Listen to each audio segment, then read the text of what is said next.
Good day everyone! Welcome to my channel, Lola Guap's Journey. Dito tayo ngayon, nangarap tayong magkaroon ng siling haba sa bakod natin. So ito magtatanim tayo, ang kailangan lang natin ay ganito, buto ng sili, lupa, used egg trays, and tubig of course. So ito ngayon may lupa na tayong na-prepare. Ilagay na lang natin doon sa egg trays. So doon natin ilalapag lahat yung mataba na lupa upang doon siya tumubo. Ito ngayon dinagaga natin ito ng mga pataba, yung mga manure, yung carboy manure. Meron niyang mga pataba na lupa. So bili natin yan.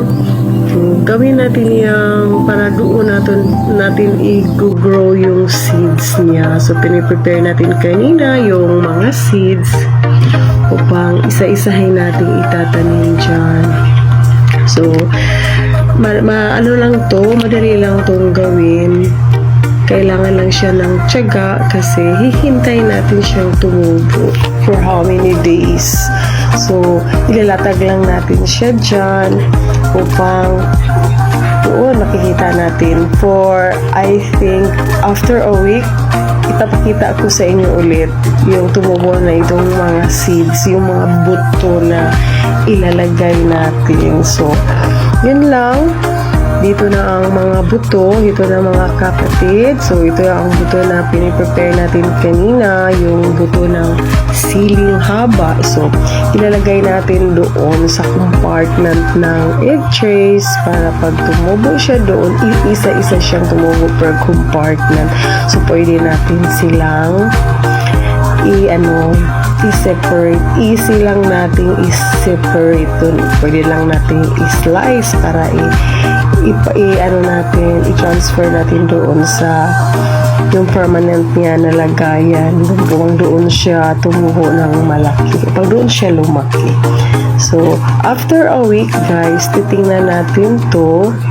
Yung tumubo na siya.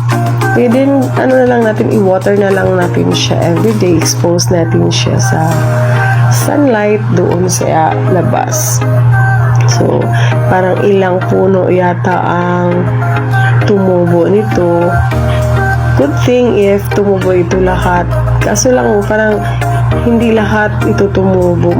Pili lang tayo kasi minsan yung mga buto hindi quality. So, yung may mga tendency na hindi siya tumubo. So, hintayin natin i-observe natin next week, guys, kung ilang buto ang tumubo dito. Hindi papakita ko sa inyo ulit. Then hanggang sa pagtanim nito, hanggang sa tumubo siya. So ito muna, ipapakita ko sa inyo ngayon kung anong ginagawa natin na i-prepare siya bago natin siya tuluyang itatanim doon sa mga pot natin. So tinatawag natin ito haba na siling haba in a pot. Naka-try na ako nito, guys. Tumubo siya. Pero, ang nakaiba lang ngayon kasi ako mismo ang magpapatubo ng puto nito. Yung previous kasi, binili ko siya, tumubo niya. So, don't forget to hit subscribe, like, and share, mga kapatid.